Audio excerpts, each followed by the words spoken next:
Welcome to the Gal's Guide to the Galaxy podcast, where a group of gals gather for you one cool thing around our topic of the month. Is it ancient history? Is it breaking news? Is it safe for work? Well, that's up to each gal. All we know is that... Fasten your seatbelts. It's going to be a bumpy night.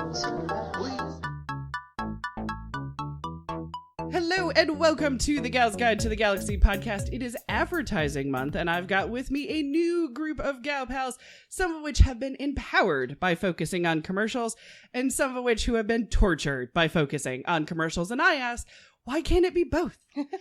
So let me introduce our gal pals. Hello, ladies. How are you? Fantastic. Does your man look like me? No. Can he smell like me? Yes. Should he use Old Spice body wash? I don't know. Do you like the smell of adventure? Do you want a man that smells like he can bake you a gourmet cake in the dream kitchen he built for you in his own hands? Of course you do. I'm on a horse. Let's hear it for Katie Harris. Katie, what are your newest adventures? I had to do the Old Spice one with the cake and the dream kitchen. You know me so well. My newest adventure will be looking for a man who smells like cake and builds me a kitchen with his own two hands. This can happen. This can happen. You got this. I got a dream. You do. I have to say, same old with me, but I have been having weird dreams lately. Oh. Yeah. What is the weird dream? Can you share? Well, I forget some of them because I'm notorious for it. But if you guys want to analyze this, I had a dream last night. I was in one of those like Fisher-Price little plastic kid cars. Okay. But it was slightly bigger, like obviously, the cozy coupe? To fit me in. It was a cozy coupe. I love the cozy coupes. All right, go on. And I was going through a fast food drive-thru in my cozy coupe. Yes. Pulled around the drive-thru window, got my food, a sandwich, fries, and a drink. Yeah. The cup holder in the cozy coupe was not adequate. Well, I mean, I want to say duh, but at the same time, they should have thought of that. I feel like it might be my brain dealing with going back to vegan eating. Because we've been watching a lot of documentaries lately, and maybe I'm feeling helpless to the big companies and the food processes and all of that. So I have to say, I'm terrible at packing my lunch for work, and every day I'm like, well, what am I going to eat with my new vegan diet? So maybe that's my own analysis. My Freudian sensibility is maybe you want to go back to a time that was simpler, where there was a cozy coupe and a Happy Meal. I had a Fred Flintstone car and just... Exactly. Could be. Maybe. Like I'm not a real doctor. I just play one on TV. I just got a certificate. All right. Well, next up, she is the Mac to my PC. Bonnie Fillenwarth, tell the good people what you have been up to. And do you remember the Mac and PC commercials? I remember I really wanted one of those Mac computers with the colored back. Everybody did. I really wanted one. I never had one. They're so pretty. Yes. But I have a Mac top now. So right. It's all good. Exactly. That's why you are the Mac to my PC. Because I go to share things and I'm like, shit, I got to make sure Bonnie can open this. Just Google Docs. And I'm just saying, just Google. Proof that dreams do come true. Oh, see? Yeah. It's not pretty color. But there's always stickers. Exactly. But what have you been up to, darling? I am finishing up another pen design. Pins. A suffrage yellow rose for celebrating the 100th anniversary. Love it. And I started work on my next year, the 2020 Women's History Calendar, the special suffrage edition. Yes. And all the suffrage, all the celebration. And working on a painting of Grace Hopper. Yes. Oh, excuse me. Rear Admiral Grace Murray Hopper. There you go. Look at that. Yeah. She's a lady with 7 names. Yes. I love it. Well, too bad it's not hump day because it is her first time on the mic. It's Kami Leach. Why, hello. Hello. Now, tell the good people the best motherly advice I've ever given you. The 15 minutes could save me 15% or more on car insurance. Yes, that is right. We love that commercial. Perfectly timed. I happen to be Kami Leach, partial nepotism beneficiary, and not technically a volunteer at Gal's Guide.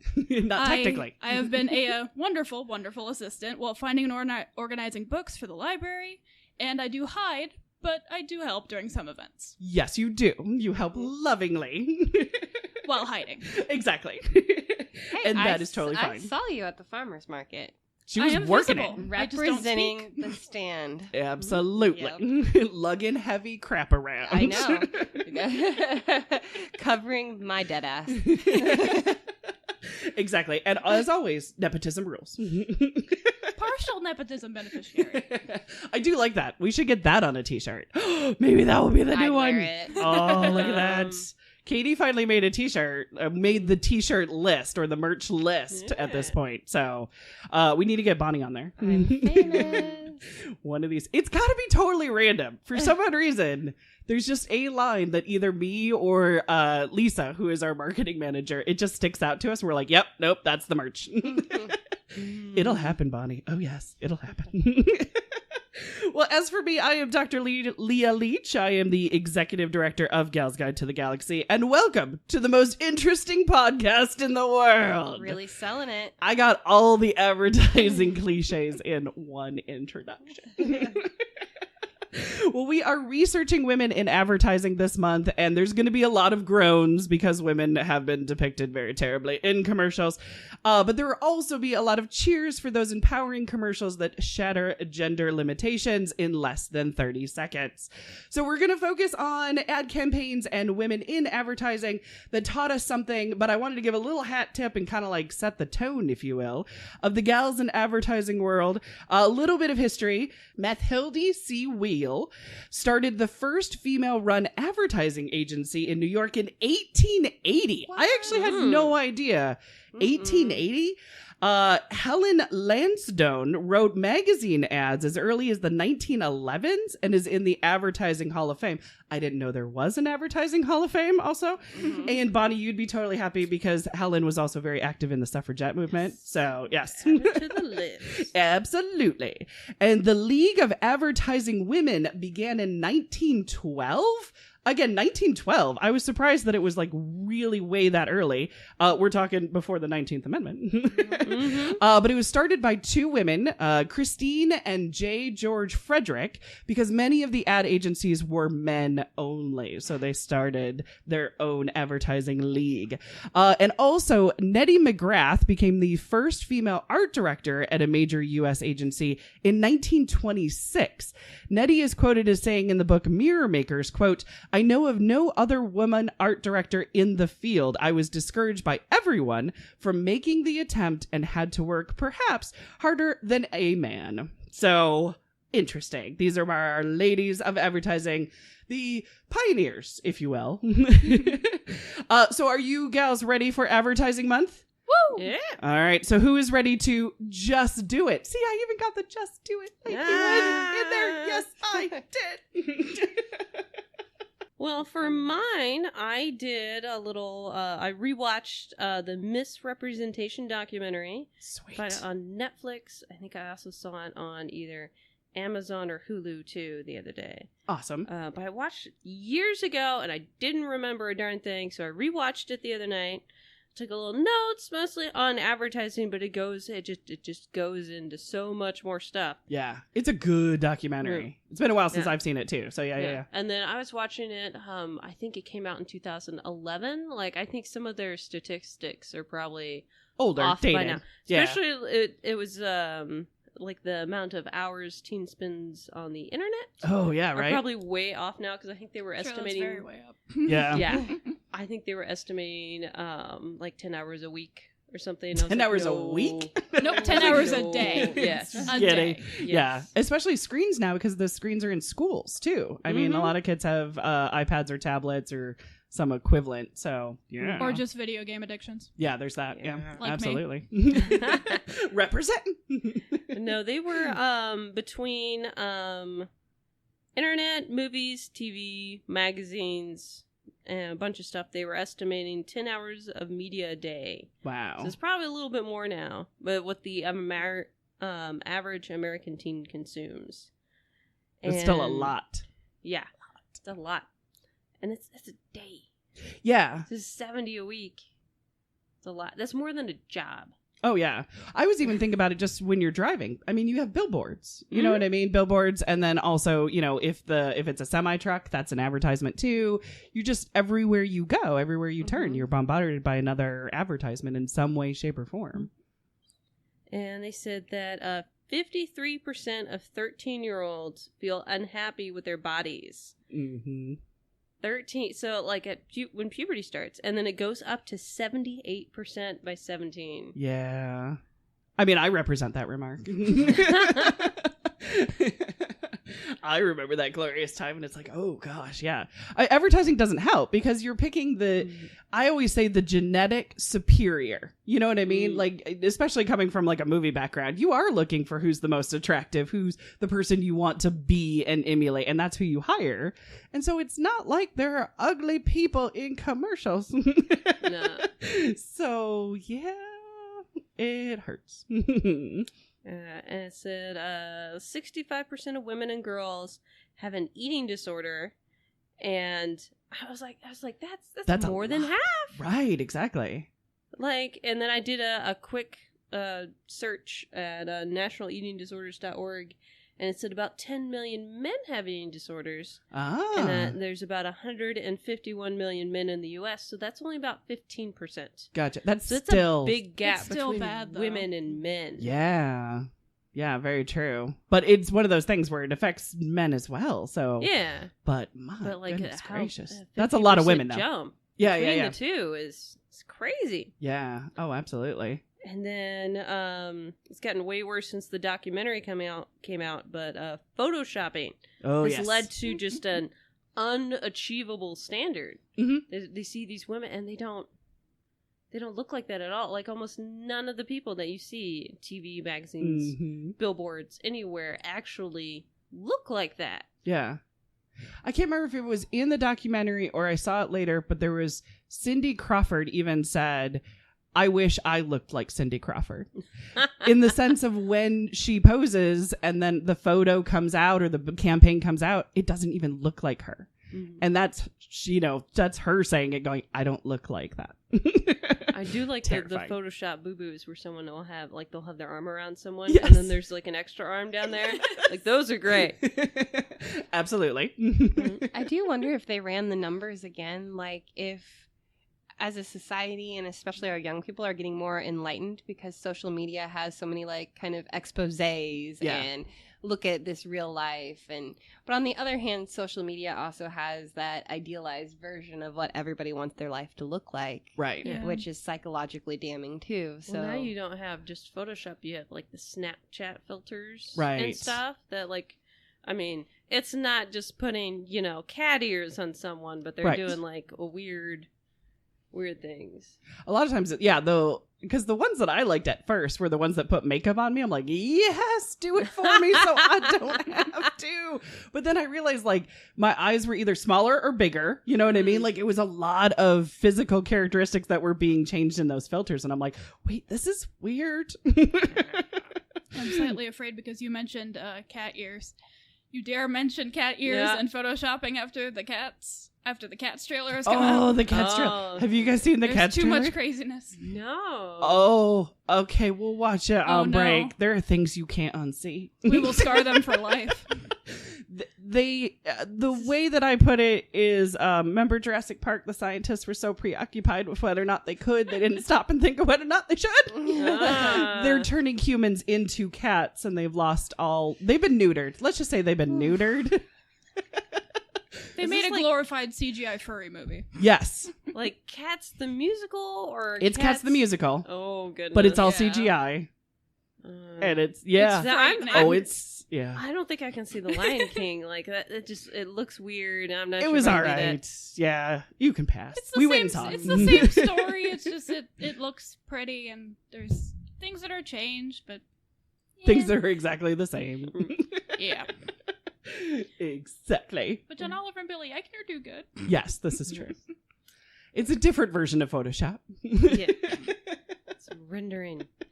Many hours of rendering. But they had Margaret Chow on there, a comedian. Yes, I love her. Yes. She was talking about she had a sitcom years ago, and she was talking about feeling pressure to lose weight all the time, because she was like, they're like, you're too big, and she's not big, right? Like, exactly. And eventually they canceled her show and replaced it with Drew Carey, who we all know is incredibly thin. Oh, very, very thin. Oh my god. It's like insult to injury. Lose weight. No. Drew Carey's fine. Yeah. Awesome. I remember that. Pissed me off.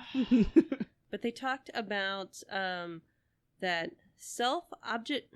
It's going to take me a while to say this. You got this. I believe in you. Self-objectification. Yes, queen. Leads to lower confidence and ambition, which leads to women... This lady said, how does this connect with women in leadership? Women who are high self-objectificators have lower political efficacy. Political efficacy is the idea that your voice matters in politics, and then you can bring about a change in politics. And so we have a whole generation of women who are less likely to run for office and less likely to vote. This is getting into your confidence. They're like, oh, I'm not smart. Does. I don't know anything about, right. That politics is for men. It's when you're seen as an object and you feel that you are an object, you become a thing. You don't become a person. And totally like really quick little sidebar. People were talking about women in movies. Well, for years and years, far too many movies, especially in the 80s, women were the object to be won at the end of the movie. That was the prize. You got the princess. You saved the princess, or the princess loved you, or the girl said yes. And so there was this, object. She was basically the woman became an object. And then, so you have that on top of ads where, you have no voice and you're just an object that is pretty in that. And it messes with your mind after a while. It really can get into you if you don't hear alternative, messages of your voice has value, and express yourself like, Madonna. Wait, maybe not the best example. But now they even talked about, even with like the chick flicks, the movie's still really about a guy. It's usually about getting a guy. Right. Or, they talk, I'm sure many of the chick flicks don't pass the Bechdel test. Bechdel test. Exactly. Most of the time they're still talking about that dude. When the documentary came out in 2011, they said 17% of Congress is female. Right. After our big, what were they calling Sweep? it? The pink wave. Yes, I like it. Yes. It's now 19%. So it's still we've come pretty bad. So far. Yay! Progress is slower than shit. Ish. Right. Wait for it. Progress. But yeah, they talked about the theory that I know you love, Leah, that yes. if you can see it, you can be it. Absolutely. And they said it even counts with fictional characters. It really it doesn't does. even have to be real women. Katie Couric cites Mary Tyler Moore being a role model for her. Mary Tyler Moore really changed the game for a lot of broadcasters, people who put their face on television. Not necessarily just actresses. It's mostly broadcasters that are like Mary Tyler freaking Moore. And I'm like, wow. I like that. Let's see. And they said only 16% of protagonists are female. Yeah.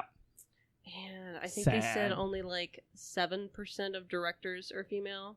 It changes, but you know what? It stays between 7 and 9% all the time.